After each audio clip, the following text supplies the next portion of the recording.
Number 1 contender na ngayon sa WBO Super Featherweight Division, si King's Warrior Charlie Suarez. At ang undefeated Pinoy boxer ay nag-aantay pa ng kanyang susunod na laban. Inaabangan naman ngayon ng kanyang kampo ang magwawagi sa bakbakan ni WBO Super Featherweight Champion Emmanuel Navarrete sa kanyang title defense at rematch kontra sa kapwa niya Mexicano na si Oscar Valdez. Sa susunod na linggo o December 7 ay muling maghaharap si Navarrete at Valdez sa isa na namang maaksyon na sagupaan. Sa kanilang unang laban ay unanimous decision ng panalo ni Navarrete sa isang exciting fight na hindi binugo ang mga manonood ng mano-imano ng dalawang Mexicano.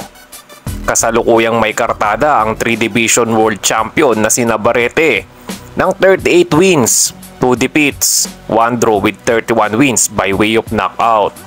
Si Valdez naman mga idol ay may impresibo ding record na 32 wins, 2 defeats with 24 knockouts. Maaaring ang mananalo sa labang ito ang haharapin ni Suarez na bata ni Chavit Singson. Hindi pa naman huli ang lahat pero 36 years old na ngayon si Suarez na wala pa ding talo sa 18 laban at 10 riyan ay kanyang pinatulog. Matagal na rin nilang inaasam na mapalaban sa world title fight at mukhang sa susunod na taon ay matutupad na din ang kanilang matagal na inaantay. Napospone naman ang laban ni Wonderboy Carl James Martin at Ruben Tostado Garcia pero isang linggo lang naman.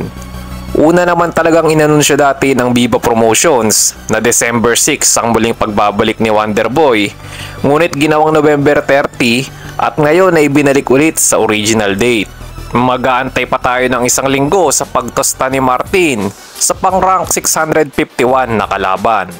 Hanggang ngayon ay usap-usapan pa din ang pagkapanalo ni Jake Paul sa kanyang laban kontra kay Iron Mike Tyson. Kumalat po kasi ang balita na luto o fix daw ang kanyang pagkapanalo. Sinet up lang daw ang laban para sa pera at hindi kasi makapaniwala ang ilan lalo na sa mga fans ni Tyson na hindi na ito makasuntok at makatama sa buong laban. Pinabulaanan naman yan ng promoter ng laban at sinabing pareho daw ginustong manalo ni Tyson at Paul at wala naman daw daya ang naganap sa pagitan ng dalawa na naglaban ng isang sanctioned professional boxing match.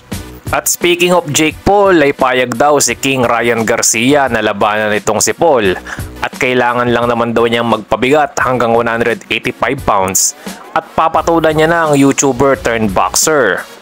Halos lahat po yata ngayon ay gustong makalaban nitong si Paul dahil nga sa milyong-milyong pera ang makukuha mo pag siyang yung nakalaban.